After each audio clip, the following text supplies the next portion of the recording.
The holidays are the most exciting time of the year, and there's nothing better after you've been shopping and cooking and inviting people to your home to crawl into a beautifully made bed with well-fitted and soft sheets. This Cyber Monday, give a better night's sleep to everyone on your list with Boll & Branch sheets.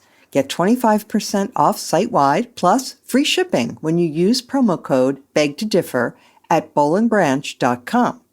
That's Boll & Branch, BOLLAND, branch.com. Promo code BEGTODIFFER. Offer ends December 4th.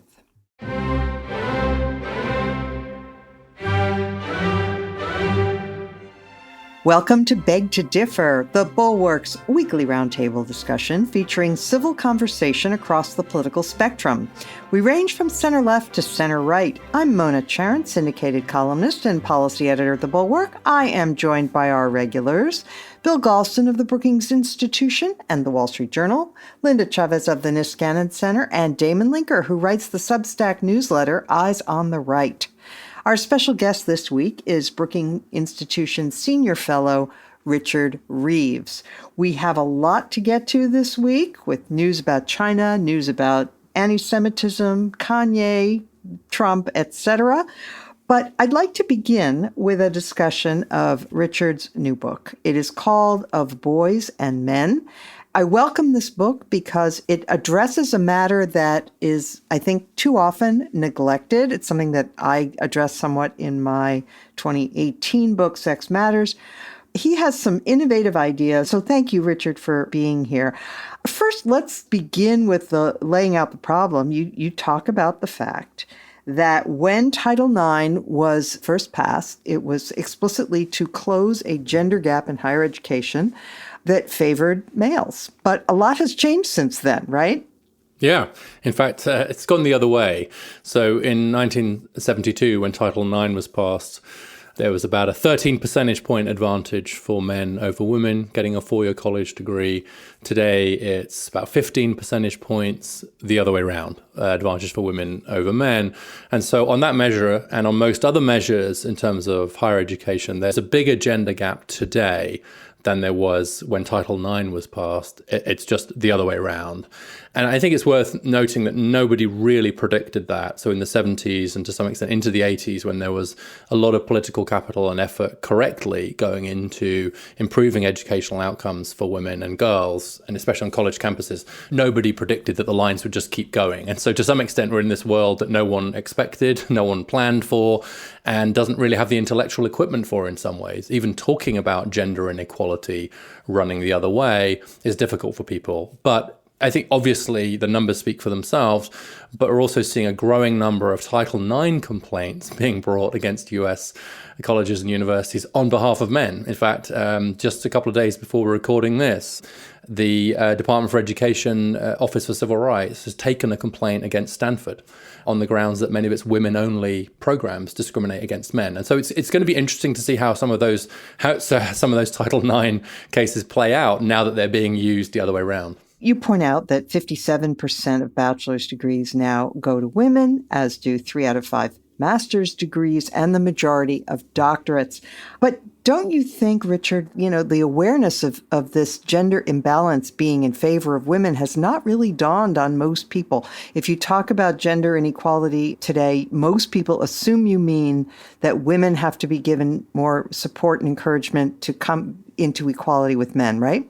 Right. If you say gender equality or you say gender policy, the White House has a gender policy council, but it exclusively deals with issues facing women and girls. And so those terms are still seen as synonymous. And of course, that's made a lot of sense until very recent history in advanced economies, and still makes sense in most of the world today. That is where most of the gender gaps do lie, in ways that disfavor women and girls. But that's just not true in growing number of areas in advanced economies, including the US, where it's really boys and men that are at a disadvantage. And I think there is growing awareness, but it's taking a little while. And I think that one of the reasons why it's still perhaps not talked about as much, obviously there's political sensitivities here, but there isn't an institutional architecture to actually promote these ideas, to scrape this kind of data. I'll give you one example, is that I was looking through a report from the Department for Education on college enrollment, and I saw that the college enrollment rate for men had dropped 7 times as much as for women in 2020 when the pandemic hit. So there's a 7-fold difference.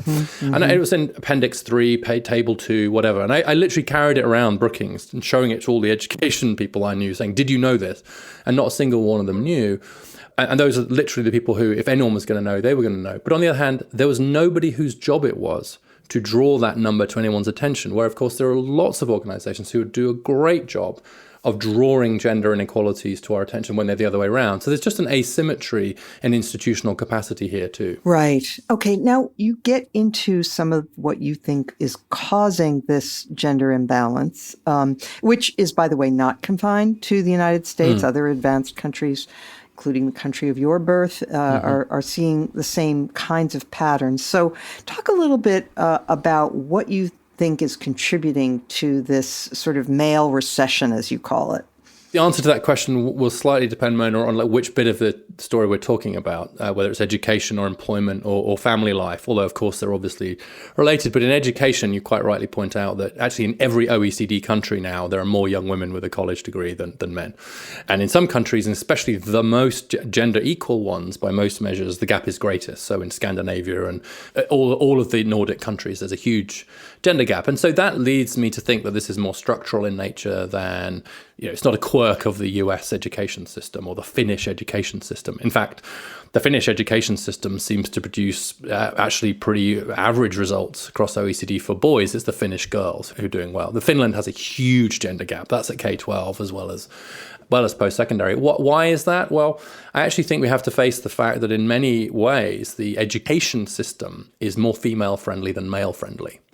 And those include the fact that boys develop a little bit later than girls in terms of some key skills, including non-cognitive skills, and especially in adolescence, which I think is one of the reasons why you see such a huge gap in GPA, high school GPA, between boys and girls, but not a very big difference in standardized test scores. And so it's really just these Wait, explain that. Is that because boys have a harder time controlling their behavior in classrooms? Yeah, well, adolescence is a period where, as the psychologist put it, we're all caught between impulse control and sensation seeking. Sensation seeking is the gas and impulse control is the brake. And adolescence is a period where a bit too much gas and not quite enough brake.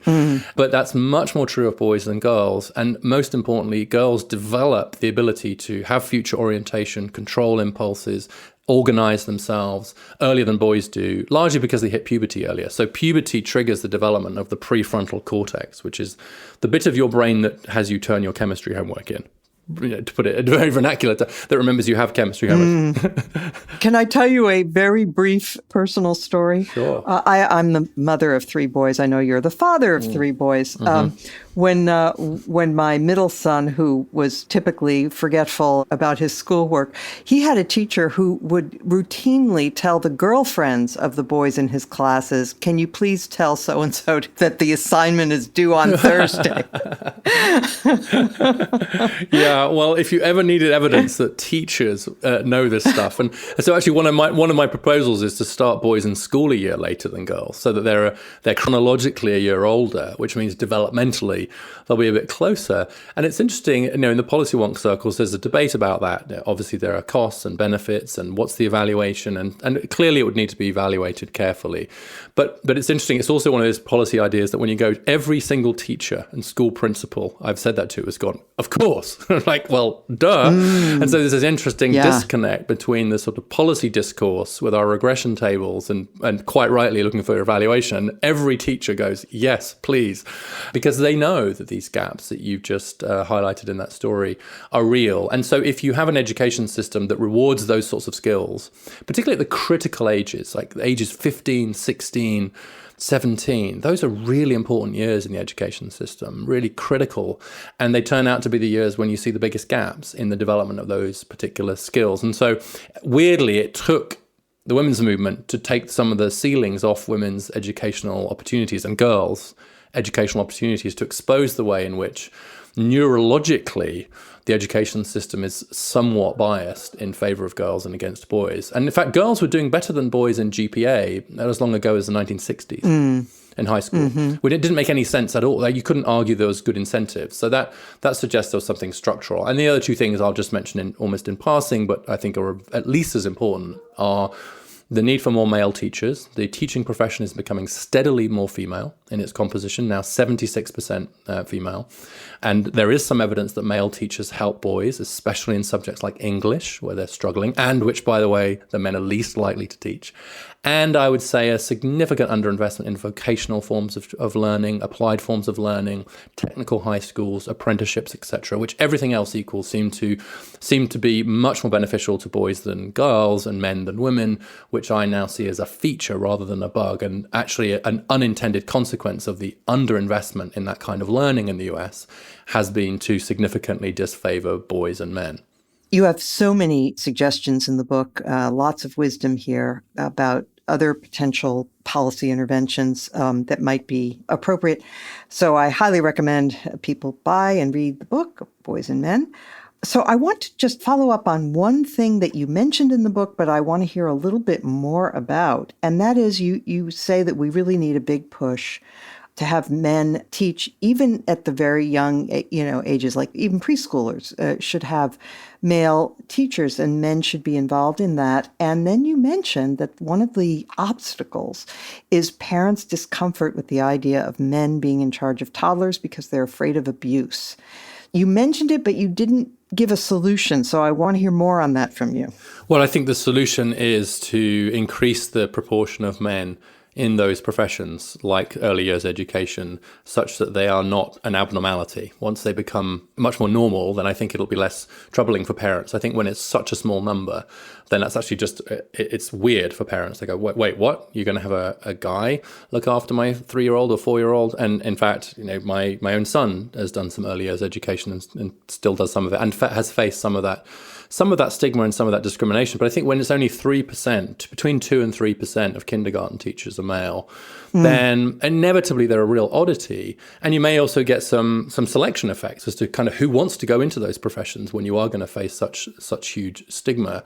And so I do think it's partly just a numbers game here, in the same way that when if you go back far enough, you'll find times when there were almost no women in certain professions, such as medicine or engineering. They were treated as like what's very odd, right? Like kind of what's wrong with you? There's something slightly defective about you to want to be in such a small minority.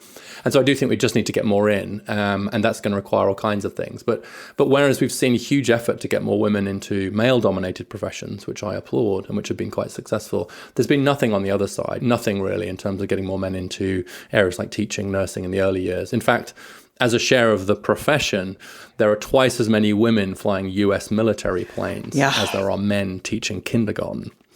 And I'm not against women flying fighter jets. Please don't misunderstand me. In fact, I just want the best person at shooting down the enemy flying our fighter jets. I don't care what gender or color or orientation they are. I just want to be really good at shooting things down.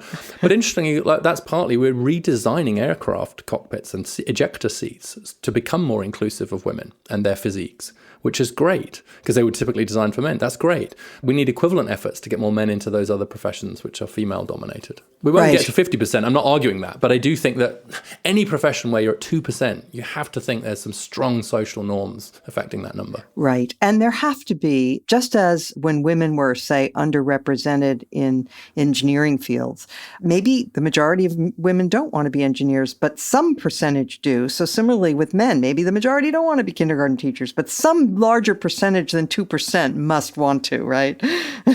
I mean, I can't remember who said this. Something along the lines of, many of our problems in society stem from the inability of people to imagine an overlapping distribution. And I think so. Whoever has said it, it's so true, because like almost everything you talk about in this area, we're talking about overlapping distributions. The question is, how much do they overlap? How much does it matter? And you don't want it to affect how individuals are treated. But you should also recognize that if there are differences on average between two populations, that is going to be reflected in occupational segregation, etc. It's just not going to be at the level of 3%. Right. It might be at 20%. It might be at 30%, or whatever it's going to be.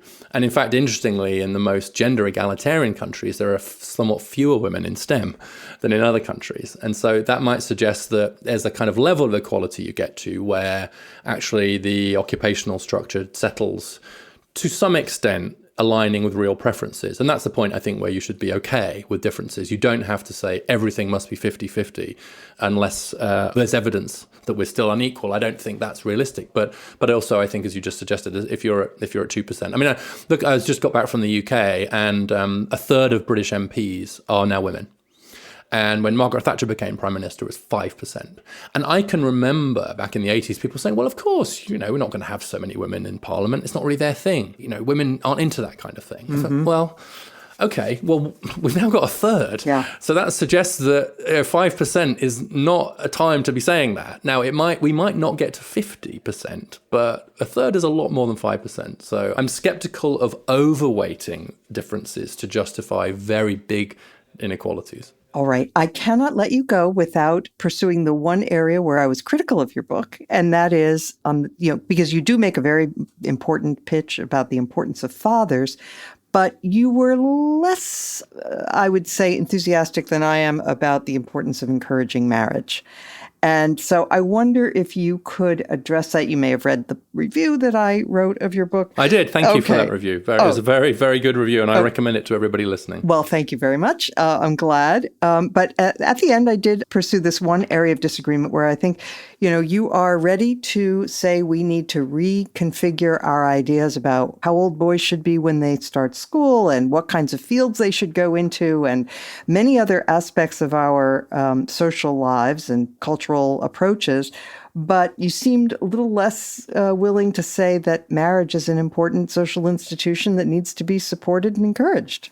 So I think this is a genuine and really fruitful disagreement. And I really thank you for the way you framed it in your review. My assessment is that the old glue of marriage was, to a non-trivial extent, the economic dependency of women on men, or the economic division of labour, to put it less normatively. And that world has gone. 40% of women earn more than the average man, 40% of breadwinners are women. There's been just a transformation in the economic relationship between men and women. And that was the point. I mean, Gloria Steinem said, the goal here is to make marriage a choice, not a necessity. So if you're into a world where marriage has become very voluntary, at least from an economic point of view, and that was the central goal of the post-war women's movement, largely achieved, then I think we're in a different world in terms of the role of the institution. And I don't think that it's the most effective way to bind men to children. It used to be very effective at doing that because strong division of labor, everyone knew their role, it was quite stable, it worked pretty well for children. There's a lot to be said for the traditional family unit, except for its incredible unfairness and inequality towards women.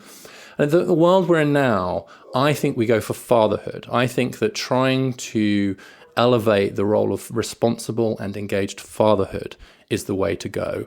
And that's a gap in our discourse right now, because the left, here I'll be unfair to both sides, but I just saw a Brookings event today about single parents, and it was tough for anyone to admit that fathers mattered as fathers, as opposed to as opposed to financial contributors. So there's a skepticism on the left of even admitting that fathers have a distinct and important role to play. But I would say on the right, because of the emphasis on marriage, what that means in a world where 40% of kids are born outside marriage, most kids to non-college educated parents are born outside marriage. The US has the highest single parenthood rate of all the advanced economies. That just descriptively, the focus on marriage just lands on deaf ears in many cases. And as a matter of policy, just seems quite intractable anyway. Most marriage promotion policy programs haven't been hugely effective. I will say this, though. I do think that if we can support engaged and responsible fatherhood, that will likely lead to more marriage. Because I think that's the dynamic that's driving marriage now. I think the reason upper middle class parents are marrying is not for the old reasons, it's because of co-parenting. I think the glue for new marriage is co-parenting. But you need both parents to feel like they're in the parenting enterprise in order for that to work. So I think fatherhood first, that could lead to more marriage, whereas a lot of my critics, I think you included, Mona, would say, no, marriage is the only proven social institution to actually bind men into these responsibilities, and that's been true for thousands of years. So I don't know in the end, which of our prescriptions is more utopian. They're both a bit utopian, but I think there's more mileage in fatherhood than there is in marriage. now. Okay. Well, I appreciate that very, very thorough answer. I have more to say on this topic, but because of time constraints. Well, we have to have another comment. In fact, this has been the most fruitful set of reactions to the book so far and is going to very strongly influence my ongoing work. Well, that is wonderful to hear. All right, we need to continue this conversation because there are aspects of this that I want to pursue. For example, I'll just give a slight hint, which is that I think there are important differences in the way that people bond to children, that it's with men, it's much more dependent on the relationship they have with the mother, whereas it's proven that women's relationship to their children is independent of their relationship to the father. That's just a reality of human life. In any event, as I say, this is something that we need to continue, and I will look forward to that. And in the meantime, thank you for joining us, and I highly recommend the book of Boys and Men. Thank you so much, Richard Reeves, for being here. Thanks again for having me on. I appreciate it. The holidays are such an exciting time of year. The cooking, the company, the presents. But there are some people who might be harder to find gifts for than others. And I'm sure if you're like me, you have a long list of people that you're thinking about sending gifts to. One of the great things about Boll and Branch sheets is that they already come wrapped in a very luxurious box with a beautiful satin ribbon. When mine arrived, it wasn't even the holidays, but I felt like I was getting a wonderful gift the minute I opened them. And of course, once you use them, that impression is only strengthened because they are so beautiful and so soft and so comfortable. Your friends or family or whoever you give them to will feel privileged if you make a gift of Boll and Branch sheets. So this Cyber Monday, give a better night's sleep to everyone on your list with Boll and Branch sheets. Get 25% off site-wide plus free shipping when you use promo code BEGTODIFFER at bollandbranch.com. That's Boll and Branch, BOLLAND, branch.com. Promo code BEGTODIFFER. Offer ends December 4th. The World Tournament of Soccer happening in Qatar is finally here. And with all the weird kickoff times and all the other sports happening simultaneously, it can be kind of hard to keep up. So to make sure you're up to speed, be sure to listen to Qatar Kick Around for the daily wrap-up of all the action from the tournament. From the group stage all the way to the final, Andy, Lars, and Peter are here for you with recaps and opinions of what happened that day in Qatar. Everything can be found at thekickaround.com, the Cumulus podcast channel on YouTube, or wherever you listen. This week has demonstrated that China's zero COVID policy has been anything but a success.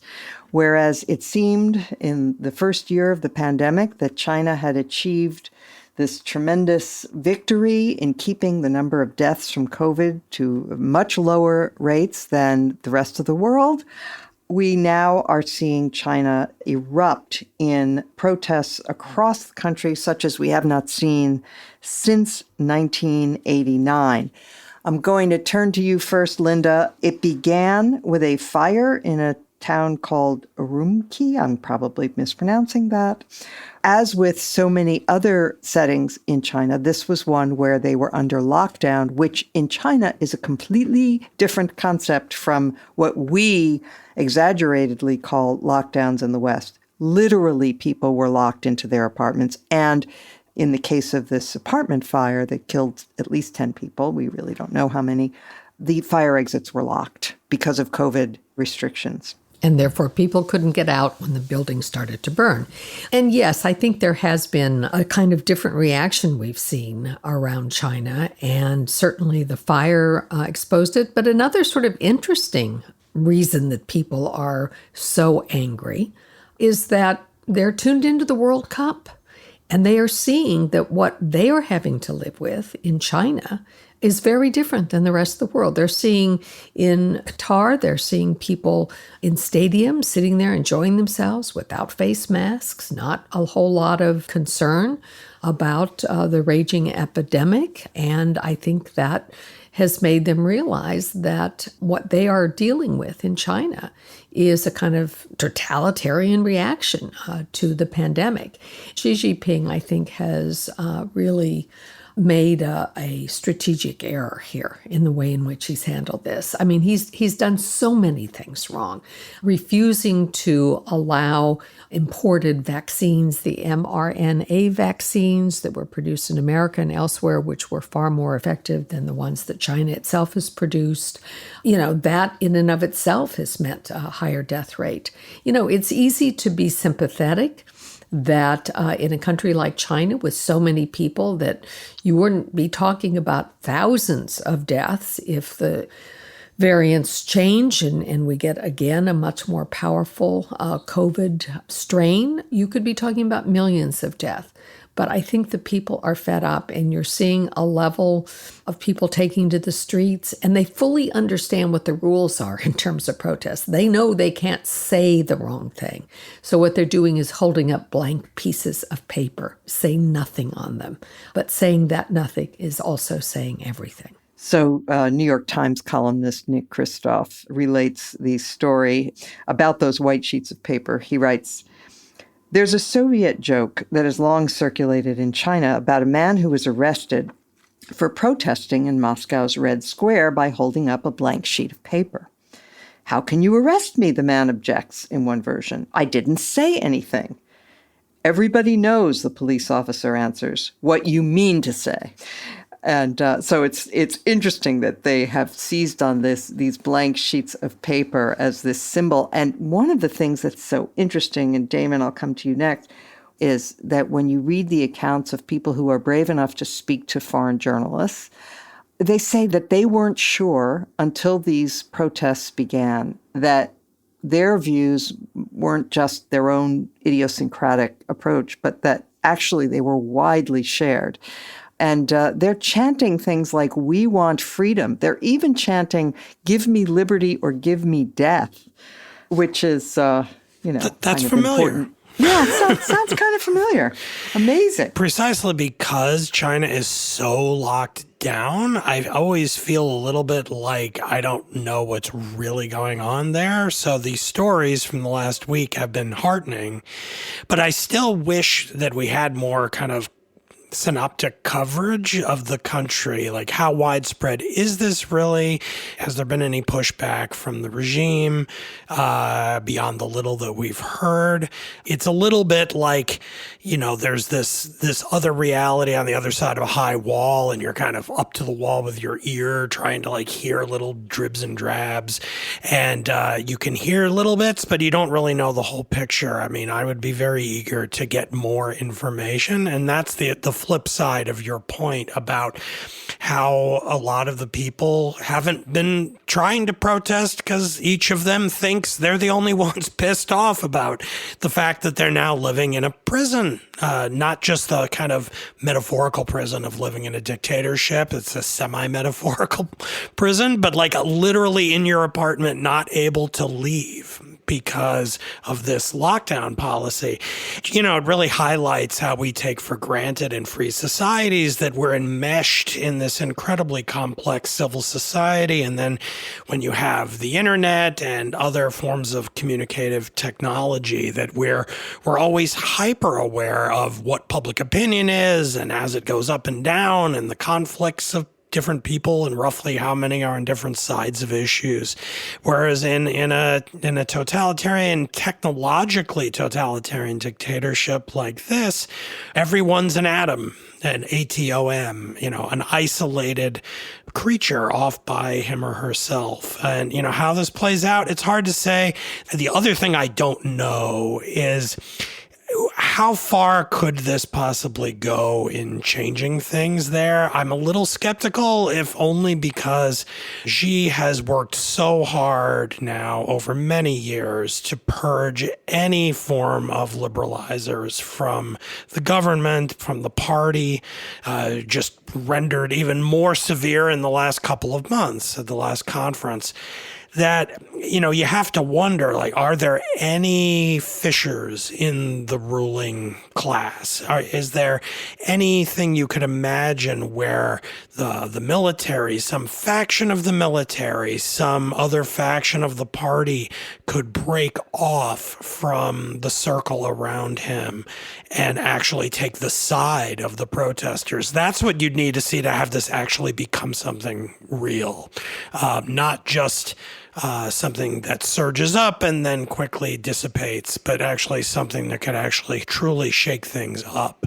And that's what I'm eager to be looking for from now, over the coming days, weeks, and even potentially months, given how long this has already gone on. Yeah, based on what we saw from the Communist Party conference that was just concluded a few weeks ago, it looked like the people that were elevated were all loyalists to Xi Jinping. So Right, exactly. And the same question in Iran, too, by the way. Like, right. Like we see these images and great acts of bravery and standing up to the regime, and that's great and heartening, but you have to wonder, like, where are the fissures? Where are the potential breaks in the people in charge where you could imagine some of them actually taking the side of those doing this and actually lead to change?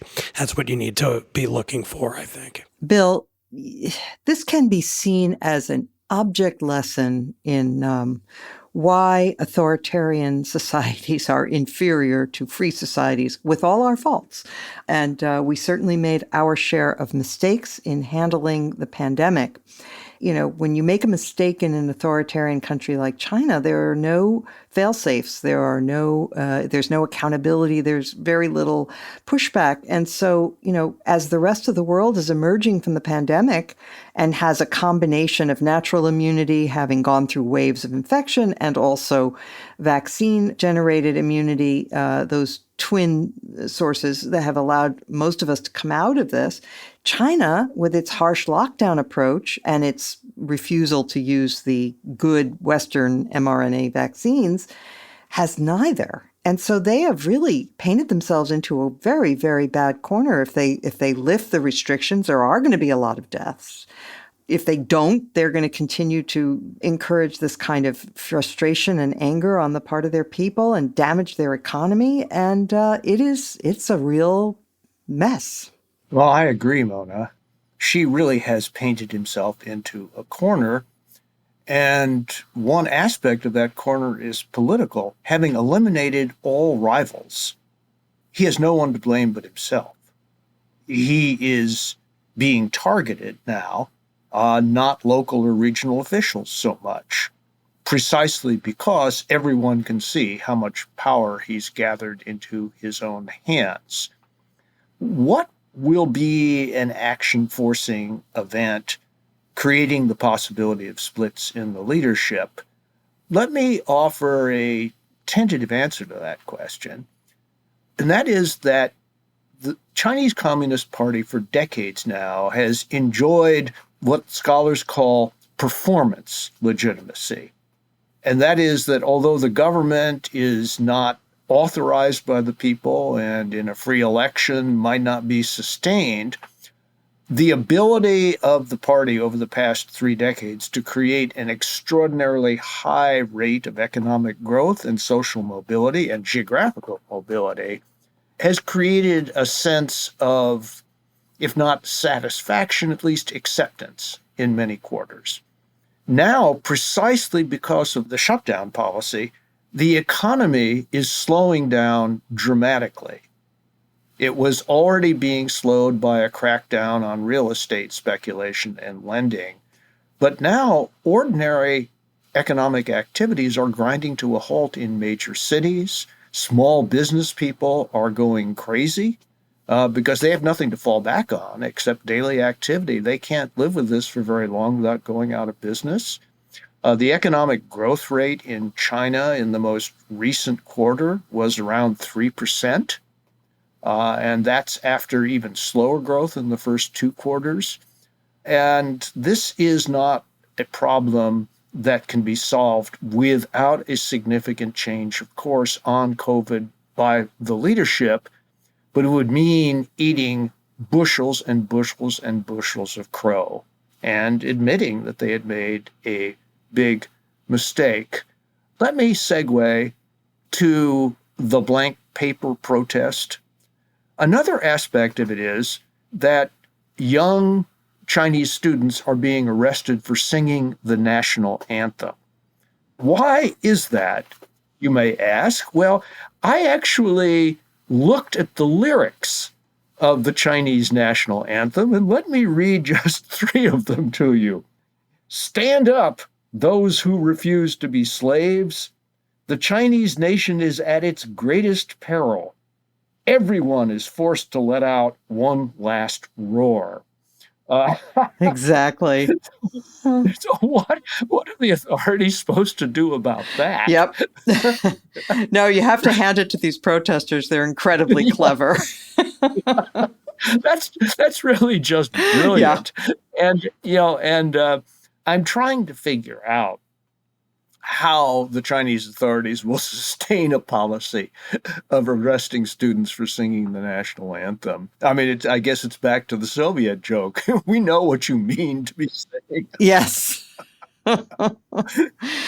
Oh, gosh. Well, all right. We will continue to watch this. We all, of course, are very mindful of the tragic conclusion of the 1989 pro-democracy protests in China. So we watch it with great trepidation and wariness.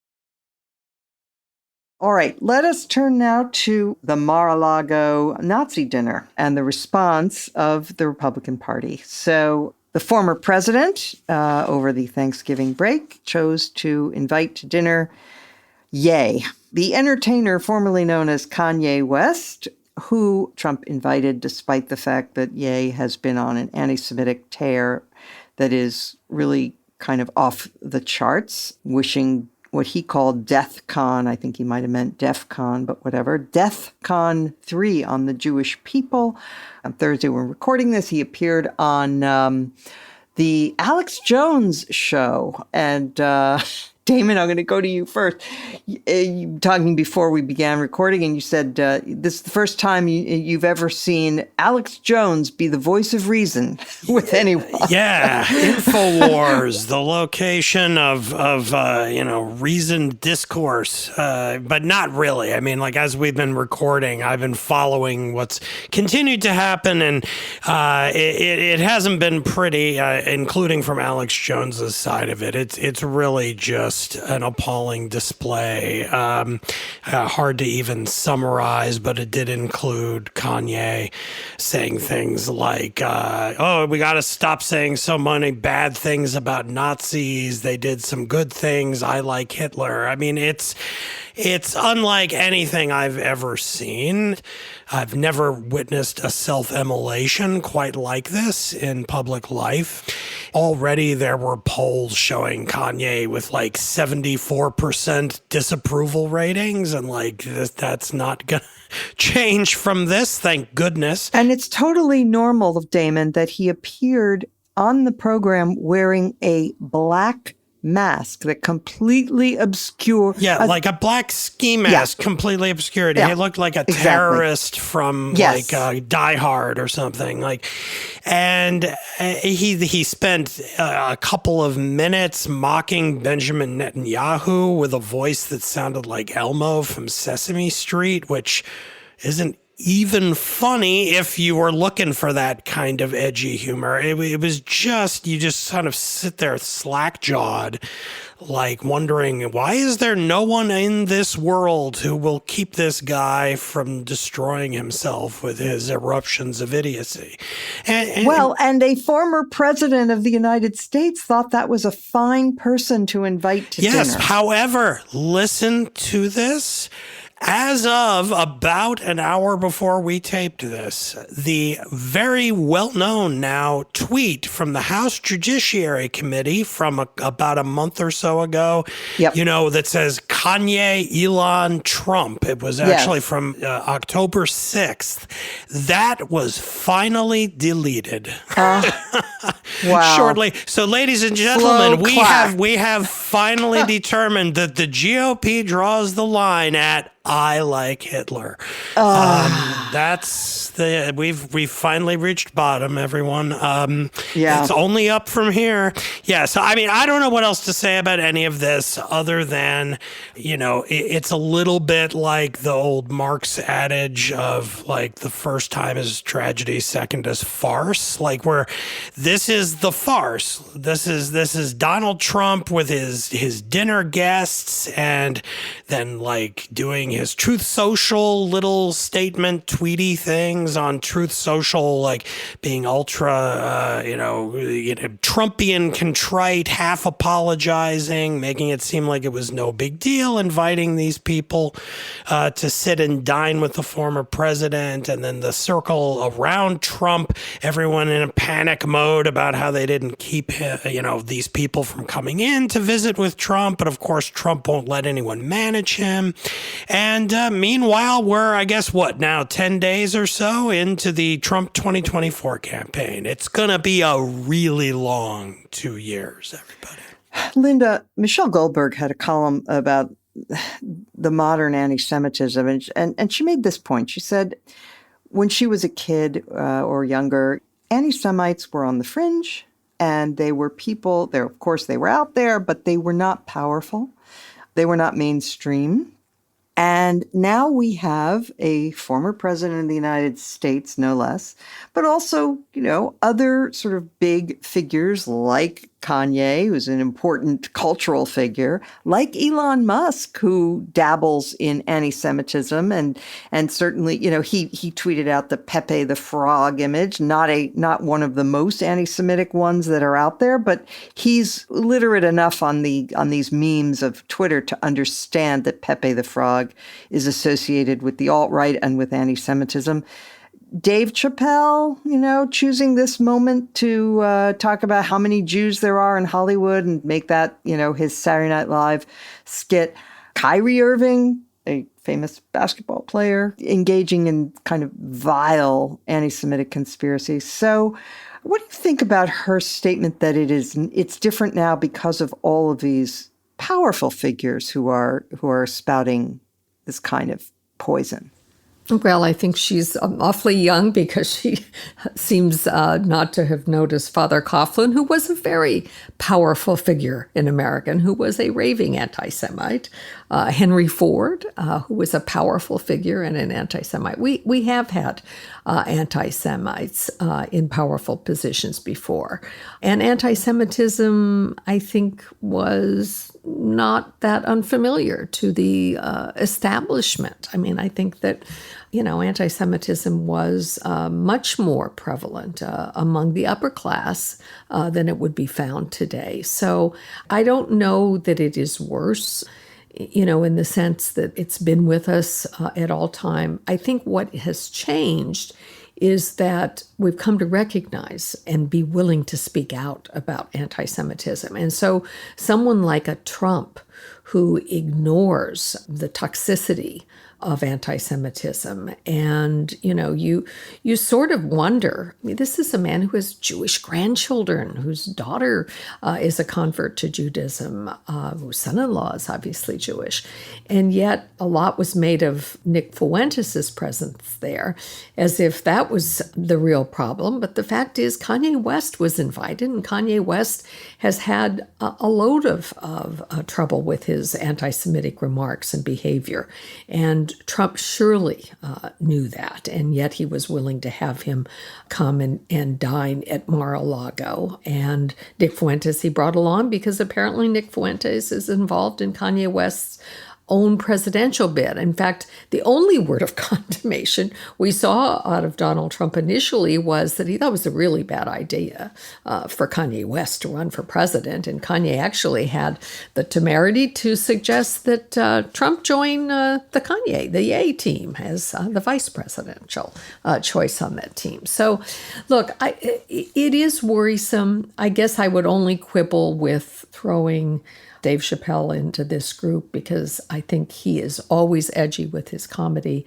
I listened to the whole routine. I didn't think it was anti-Semitic. What he does and the way in which he takes aim and sort of takes the point beyond what others are willing to do in a lot of sensitive areas. Yeah, he did that by saying we shouldn't notice, how many Jews there are in Hollywood, etc. I don't think it was motivated in any way by anti-Semitism, so that would be my only quibble.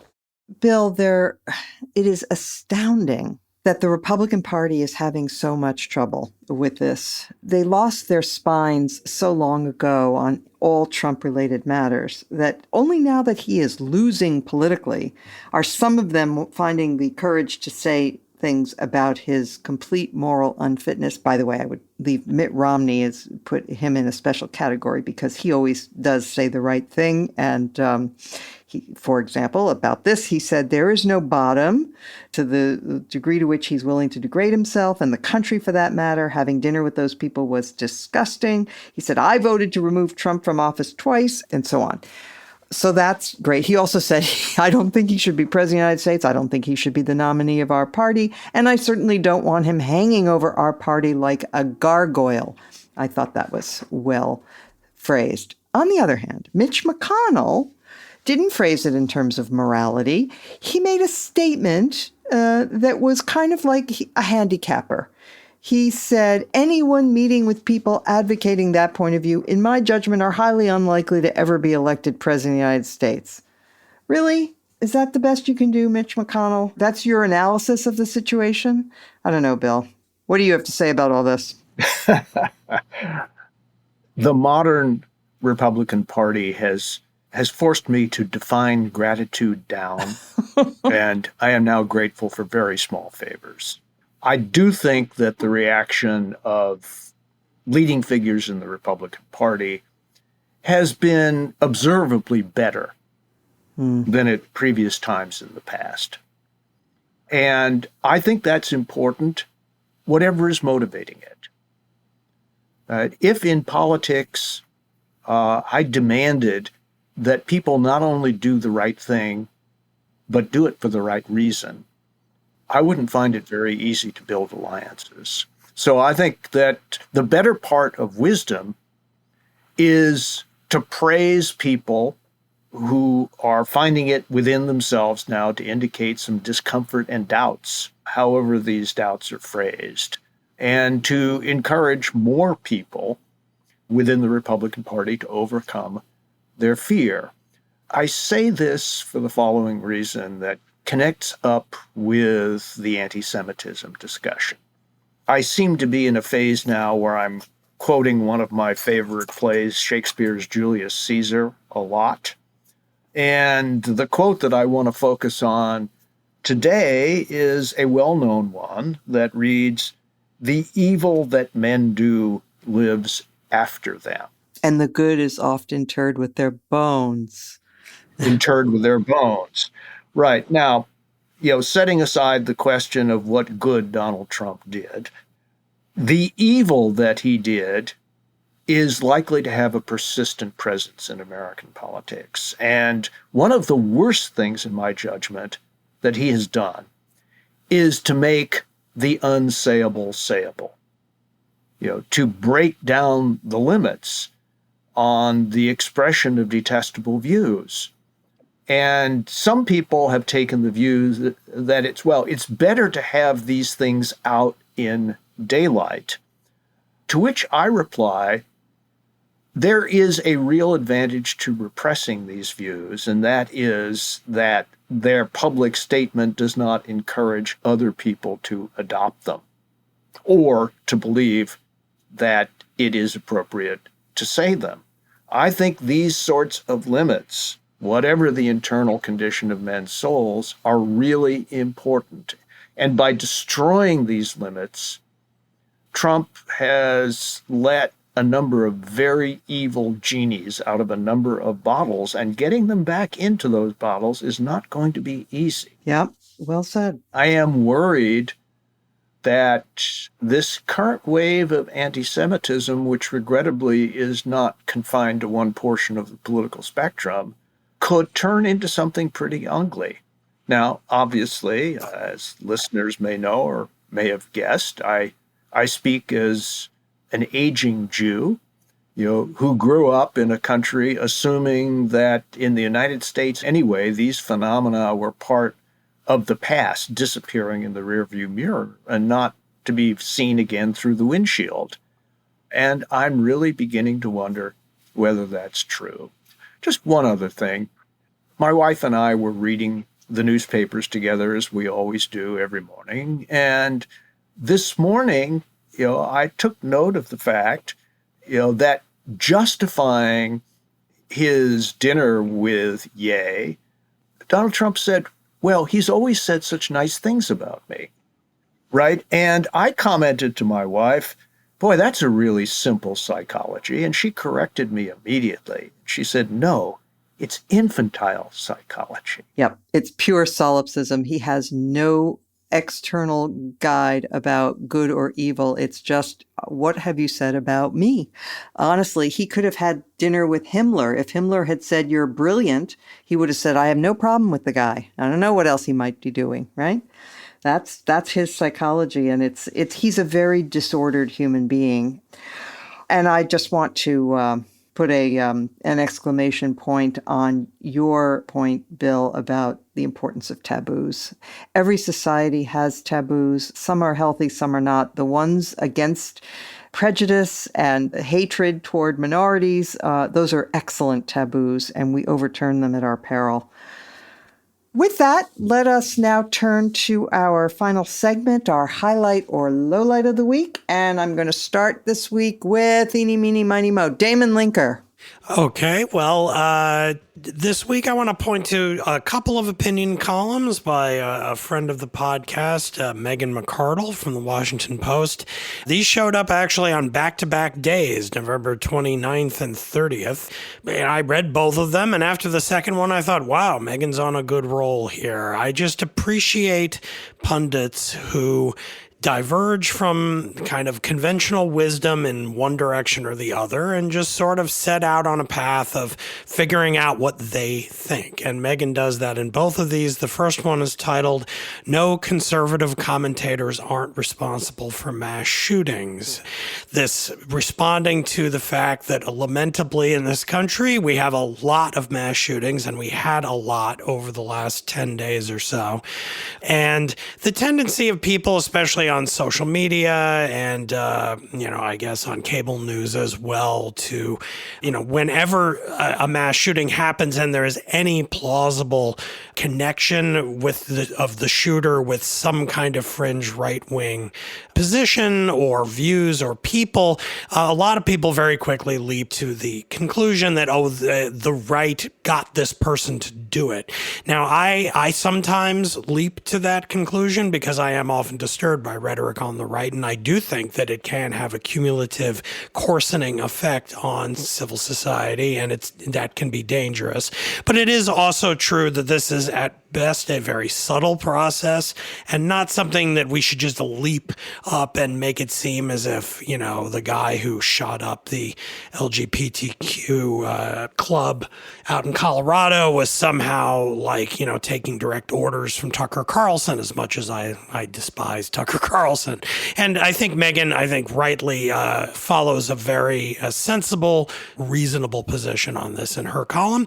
And then the next day she wrote, has Elon Musk succeeded by luck, or does he know what he's doing?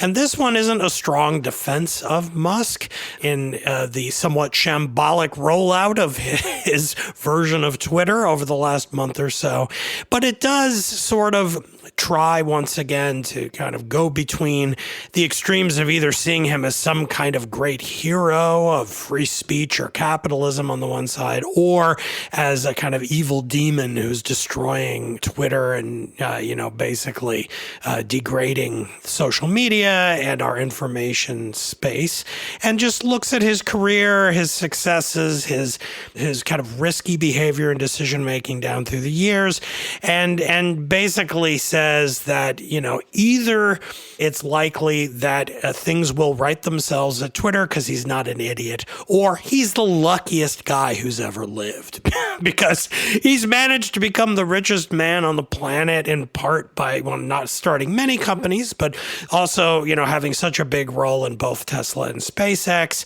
And you don't do that usually unless you're, really smart and know what you're doing in business and how to manage people. And if that isn't true, then he succeeded in these things because it's like he won the Powerball 10 times. So again, it's not like I'm saying you have to agree with everything Megyn says in these columns, but as punditry, these were very, very good. Thank you for that. Okay, Linda Chavez.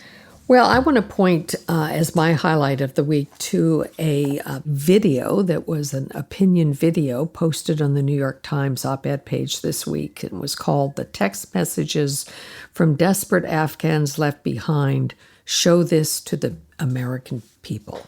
This was a compilation of various former people who had worked or fought in Afghanistan, Americans who were being inundated by texts from those that we left behind.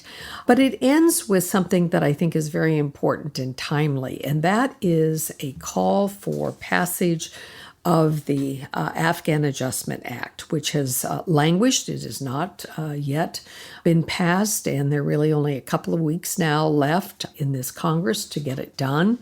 Amy Klobuchar has been one of the prime authors of that legislation, but it is being opposed rather strongly by Chuck Grassley of Iowa, who is worried that the people who we admitted after our leaving Afghanistan were not properly vetted. He's wrong.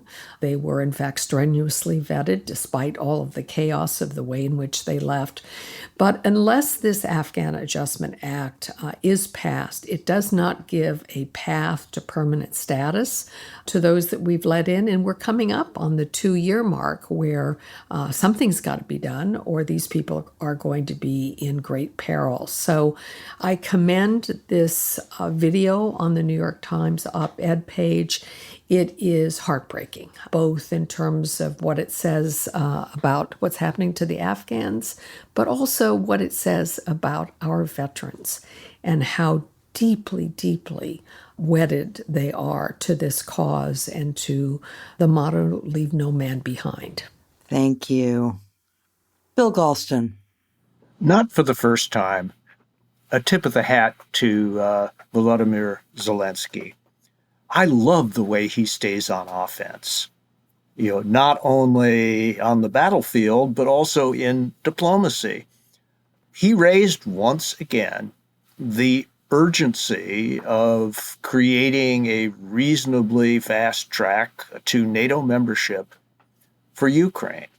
And I know a lot of people are really worried about this possibility. I'd ask them to ask themselves a question. If Ukraine had been a member of NATO, would this invasion have ever occurred? I think that question answers itself.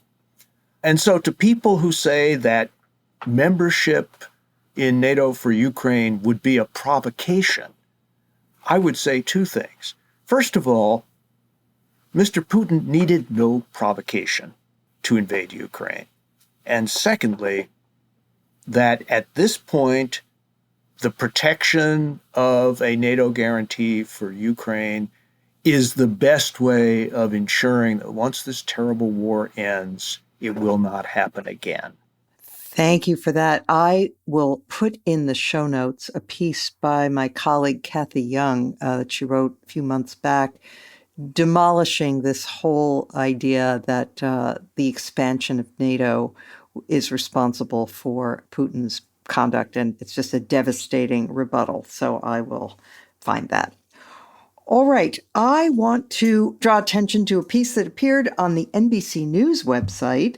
I am a great believer in recycling. I'm very environmentally conscious. I even compost, which is a big pain in the neck because you have to order special bags that are compostable and put all your clippings in it, your foodstuffs, and it's messy and it creates flies and, but I do it because I think it's important and I don't like waste and it's great. They put it in the ground, makes things grow. It's great.